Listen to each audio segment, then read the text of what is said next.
My story of starting social media started with campus. I was in campus between 2015 to 2018, then graduated in 2019. But I was among the few who didn't perform well. I graduated with a second class lower, I think 3.1 CGPA. So I knew that my papers will not take me to places. Like, I will not compete with everyone else using my degree. So in 2018, in my final year, I decided to join a place, Reach a Hand, the We People Are in Touch Heart Uganda. And then they gave us training on sexual reproductive health and all these things. And also I did my internship in RHU, but in Bushenyi. So I was already into the sexual reproductive health bit. Then I realized I can't be a programmer to sit down. Someone here does programs, knows how they write reports and all those things. It's not my thing. So I decided to look for something that is going to be fun. I love soft life.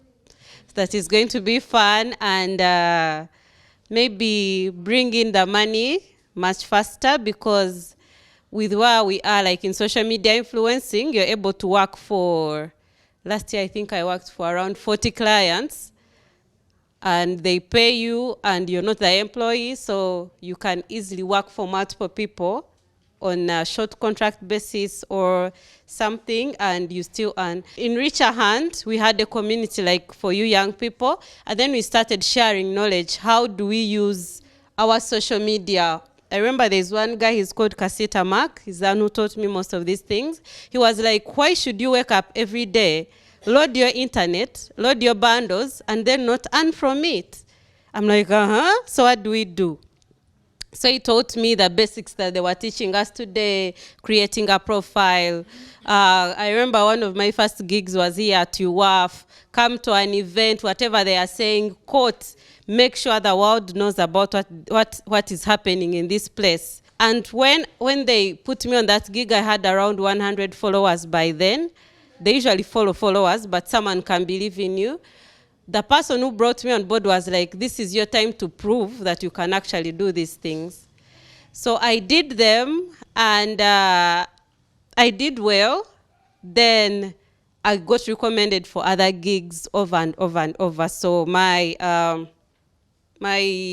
client base was able to increase over time. So it started from a point of, I can't compete with my degree, but with my profile, when UNFPA wants people to run a campaign and they send them my profile, I don't have to explain myself a lot. They immediately say, yeah, please bring her on board. Yeah, so it was more of an alternative way to deal with, now there is unemployment in this Uganda. Like, not all of you might get the formal jobs of morning to evening, but you have to survive. So start thinking about your alternatives. And as you, Doreen, how are you using the platforms as form of technology to promote and advocate for the voices of young people, especially young women and girls? First of all, one thing I do is that when I see an opportunity somewhere, like for volunteering, maybe a mentorship, you know that these mentorship programs, I put it up. And one thing about when you try to communicate online with these quote-unquote serious things, those of you who are on like Twitter know someone was saying it got infiltrated by unserious people. People will be like, me or $100 million. Those are the posts that get a lot of traction. So when I use my platforms to share like those opportunities, if there is an organization that is working, supporting young women and girls, I try to amplify their voices. I have quite a big following, 9,000. I try to amplify their voices. I be like, okay, so what are you doing? And then I tweet about them. Among my followers, of course, there is UN, there is Swedish Embassy, there is those are potential funders. And one thing about social media is that Swedish Embassy might not like your tweet, but their admin has seen. And after seeing, most probably when they're in a meeting talking about organizations that they can partner with, your name will pop up. So don't be discouraged that 2 people liked my tweet. They have seen, the relevant people have seen. So when I see these opportunities, when I see young women doing things that intrigue me, I go post them. I don't care if I get 2 likes. I still put it up there. And also, when you're using your social media platforms, there's something called search engine optimization. When they Google you, your social media pops up. What is there really? Me, $1,000, you know? Yeah, so I try as much as possible to elevate the voices of the women I see, and also share their stories. In case someone has a story to tell, I can tell it using my platforms. Some of the challenges is that you get tired because you have to show up on social media every day. That is my workplace. I have to be there almost every day. And one unpopular challenge is that everyone in my family thinks I have no job. Yet sometimes I earn their salaries in a week, you know, like you sign a contract to maybe push a campaign and they're giving you maybe 2 million a week. How many people our age are earning that money? Nowadays, we are in a digital world. Innovation is the thing. You do not have to follow the script of wake up, go become a bank teller, be paid 500K. Yet 500K is 1 gig, you people, you know? So one thing is that sometimes you are never taken seriously. Then another challenge is that the kind of information we are giving out is not always welcomed so much. And you know, one thing about social media is about the sentiments. I've got 100 likes, 300 likes, you know, the sentiment that comes. So you have to be a hard girl to keep going with this kind of content. Then the other challenges are like opposition. There's a time we ran a campaign on unsafe abortion, issues of safe abortion. My Lord, hey, people came for us. They were, you'd wake up to a long DM, you are murderers, you're what? But you're simply trying to say people are doing unsafe abortions. We need to maybe create awareness about post-abortion care that is already in the health facilities. So you receive some opposition. And then that industry of social media, especially like on Twitter, is dominated by males. I do a lot of gigs where I'm the only woman and 10 men.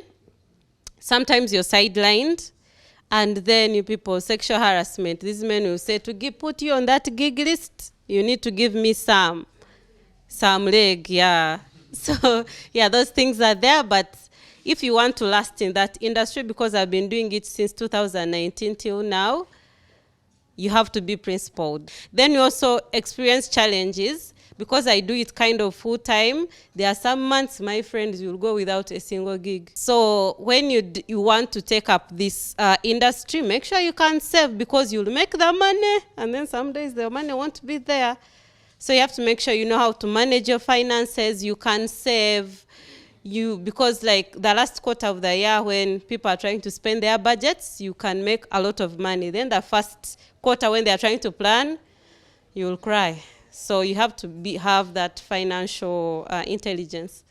And since it's our Women's Month, I would like to ask, how do you think a young girl, a young woman interested in doing that, how can she use the social media platforms to change communities? First of all, one thing about the social media world is that it changes every day. So be ready to learn a lot. Be open-minded. And then to change communities, start identifying the challenges your communities are facing. Then speak about them. As I said, social media like Twitter is an open space. You do not know who is seeing. Even if they don't see now, they will see. Even if it's 5 years from now, they will still see that. So a young woman can start communicating, talking about, express yourself, learn, go to Google and learn about the principles of storytelling, how to build your profile, all these things. That information is there. Then start telling those stories.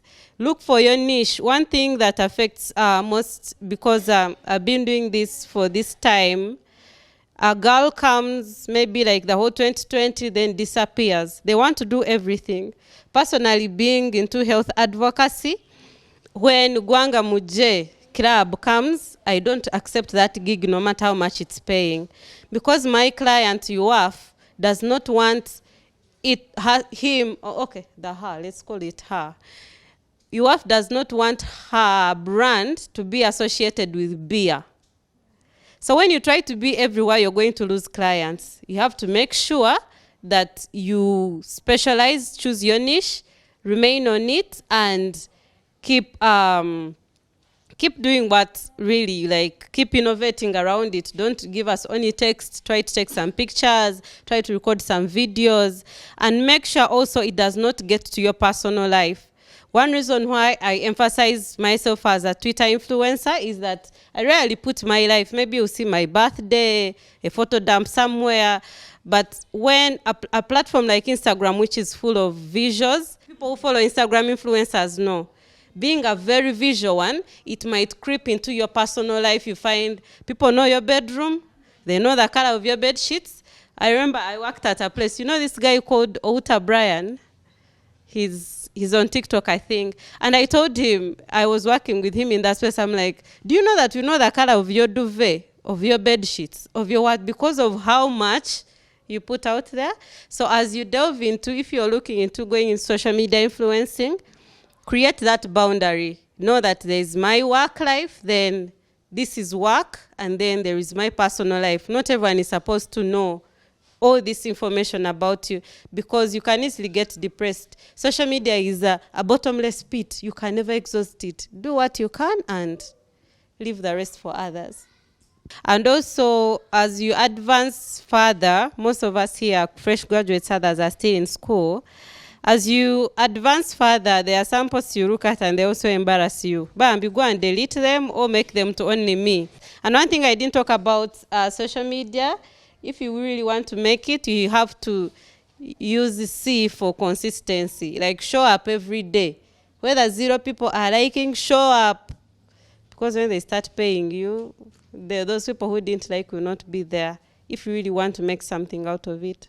Yeah, what I can say now is a word of appreciation. I think we have been glad to share with her and the experience of herself now. I think we have learned a lot, and thanks be to God that you continue with your journey successfully, and we are going to copy the same criteria and we be innovative enough. Thank you so much for sharing.